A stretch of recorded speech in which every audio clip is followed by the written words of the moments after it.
dimanche et aujourd'hui, on a les filtres de notre osmoseur qui sont HS. Oh, comment on va faire? Eh ben, regardez cette vidéo. Elle vous donnera toutes les astuces pour pouvoir le faire. Suivez-moi. Tout d'abord, on va changer donc ces 3 filtres. Le premier, ça va être le PP, polypropylène, celui qui va filtrer le maximum de saleté, de boue, de rouille, etc. Deuxième et le troisième, à peu près la même chose, c'est des filtres actifs de charbon qui vont filtrer tout le reste, le chlore, etc. Et le quatrième, c'est la membrane. Mais la membrane, on la change en général tous les 2 ou 3 ans. Donc là, on va pas la changer puisque ça fait moins d'1 an. Donc on va changer déjà les 3 filtres principaux. Donc tout d'abord, tu vas couper l'eau qui alimente ton osmoseur. Moi, j'ai une petite vanne qui coupe cette eau. Si t'as pas ça, tu coupes directement à ton arrivée générale. Ensuite, tu vas débrancher l'électricité. Ensuite, tu vas monter ici et tu vas décompresser au niveau de ton robinet, de l'osmoseur, pour pouvoir démonter tes cartouches. On va retirer le capot. Et là, sur ton capot, tu as les 4. Donc tu vas procéder dans l'ordre. Tu vas commencer par ton PP. Tu vas desserrer avec la clé, normalement, tu devrais avoir qui est fourni avec. Là, regarde, il est brun. Regarde la couleur. Je vais le sortir. Il est tout brun.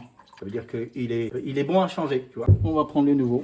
Et on va l'installer dedans. Tu vas reprendre ton couvercle et tu vas lisser. Tu vas resserrer tout ça avec la pince. On va passer au deuxième. Celui-là, on va le desserrer. Du coup, tu retires le deuxième. Donc là, on va changer celui-là.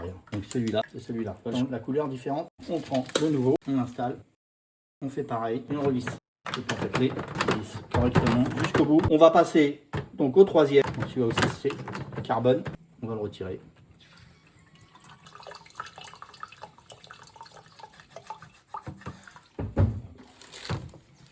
Et tu resserres tout ça.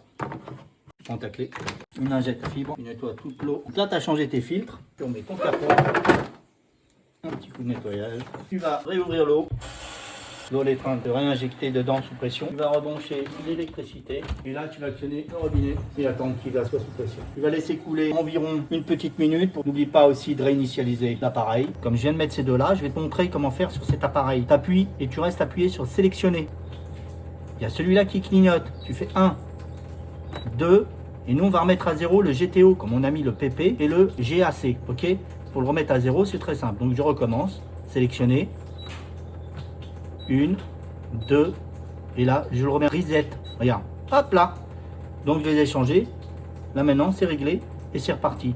Lui bientôt, tu vois, il y a les barres qui commencent à descendre. On arrivera aux 2 dernières, on le changera. Et ça, c'est fait et réalisé par toi-même. N'oublie pas de t'abonner, de liker et de partager au max. Allez, ciao, la locomotive.